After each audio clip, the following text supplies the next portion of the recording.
اللہ اللہ اللہ اللہ اللہ۔ سورج گرہن کے تعلق سے ہمارے دین اسلام نے بہت اہم سوچ دی ہے، لیکن آج سورج گرہن کے تعلق سے پوری دنیا کے اندر ایک خوف سا طاری ہے۔ لوگ نئے نئے سوچیں بنائے ہوئے ہیں۔ کوئی کہتا ہے کہ سورج گرہن میں حاملہ عورت کا حمل ضائع ہو جائے گا اگر باہر نکل گئی۔ کوئی کہتا ہے کہ کسی کے مرنے کی وجہ سے سورج گرہن ہوتا ہے۔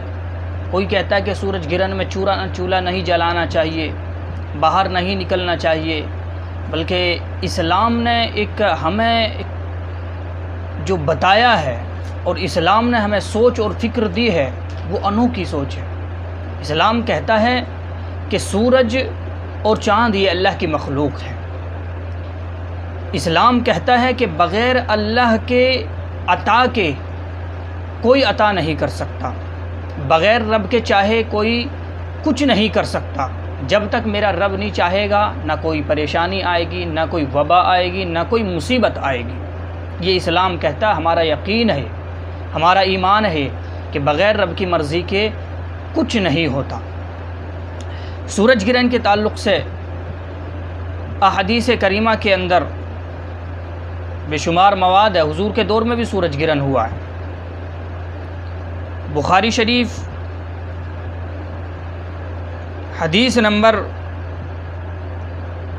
996، حضرت ابو موسیٰ اشعری رضی اللہ تعالیٰ عنہ روایت کرتے ہیں کہ سورج گرہن ہوا تو رسول صلی اللہ علیہ وسلم یوں گھبرا کر اٹھے جیسے قیامت برپا ہو گئی۔ حضور کے دور میں بھی سورج گرہن ہوا تو حضور علیہ الصلاۃ والسلام گھر سے نکلے اور آپ مسجد تشریف لے گئے اور بہت لمبے چوڑے قیام کیے، رکوع و سجود کیے۔ صحابہ کہتے اس سے پہلے آپ نے کبھی اتنے لمبے چوڑے سجدے اور قیام نہیں کیا۔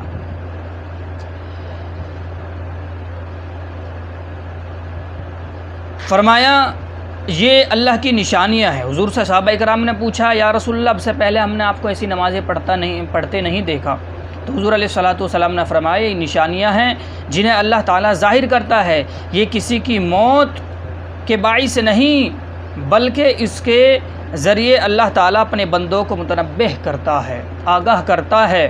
جب تم اسے دیکھو تو ذکر اور دعا اور استغفار کی طرف لپکو۔ سمجھے، حضور نے فرمایا یہ کسی کی موت کی وجہ سے سورج گرہن نہیں لگتا ہے، یہ تو اللہ تبارک و تعالیٰ اپنے بندوں کو متنبہ کرتا، آگاہ کرتا ہے کہ اپنے گناہوں سے توبہ کر لو، اپنے گناہوں سے توبہ کر لے۔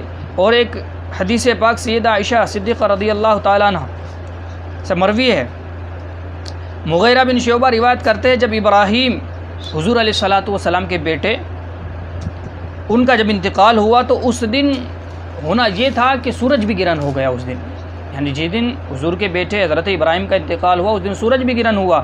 تو رسول صلی اللہ علیہ وسلم نے فرمایا سورج اور چاند اللہ کی نشانیاں ہیں، سورج اور چاند اللہ کی نشانیاں ہیں۔ ہوا کیا کہ جب حضور علیہ الصلاۃ والسلام کے بیٹے کا انتقال حضرت ابراہیم کا ہوا تو پورے شہر کے اندر یہ ہوا کہ حضور کے بیٹے کا انتقال ہو گیا، اس وجہ سورج گرہن ہو گیا۔ حضور نے فرمایا کہ سورج اور چاند اللہ کی نشانیاں ہیں، یہ کسی کی موت اور حیات سے نہیں گہناتے، نہ کسی کی زندگی سے نہ کسی کی موت کی وجہ سے سورج گہناتے۔ جب تم سورج گرہن دیکھو تو اللہ تعالیٰ سے دعا کرو، نمازیں پڑھو یہاں تک کہ سورج کھل جائے۔ تو پتہ کیا چلا کہ اگر سورج گرہن ہو تو ہم نے اپنے گناہوں سے توبہ اور استغفار کرنی ہے، اللہ کی بارگاہ کی طرف رجوع کرنا ہے، اللہ کی بارگاہ کی طرف جانا ہے، نہ کہ نئے نئے طریقے ایجاد کرنا، نئی نئی باتیں اپنے ذہن سے اپنی سوچ سے ایجاد کرنا اور مشرکین کے طریقے پر چلنا۔ بلکہ ہمارا اسلام تو یہ کہتا ہے کہ سب اللہ کی عطا سے ہوتا ہے، بیماری آئے گی وہ بھی اللہ کی عطا سے، کوئی پریشانی آئے گی وہ بھی اللہ کی عطا سے، بغیر رب کی مرضی کے کچھ نہیں ہوتا۔ تو اگر سورج گرہن ہوتا دیکھے تو اپنے گناہوں سے توبہ کرے، استغفار کرے، نمازوں کی طرف رجوع کرے۔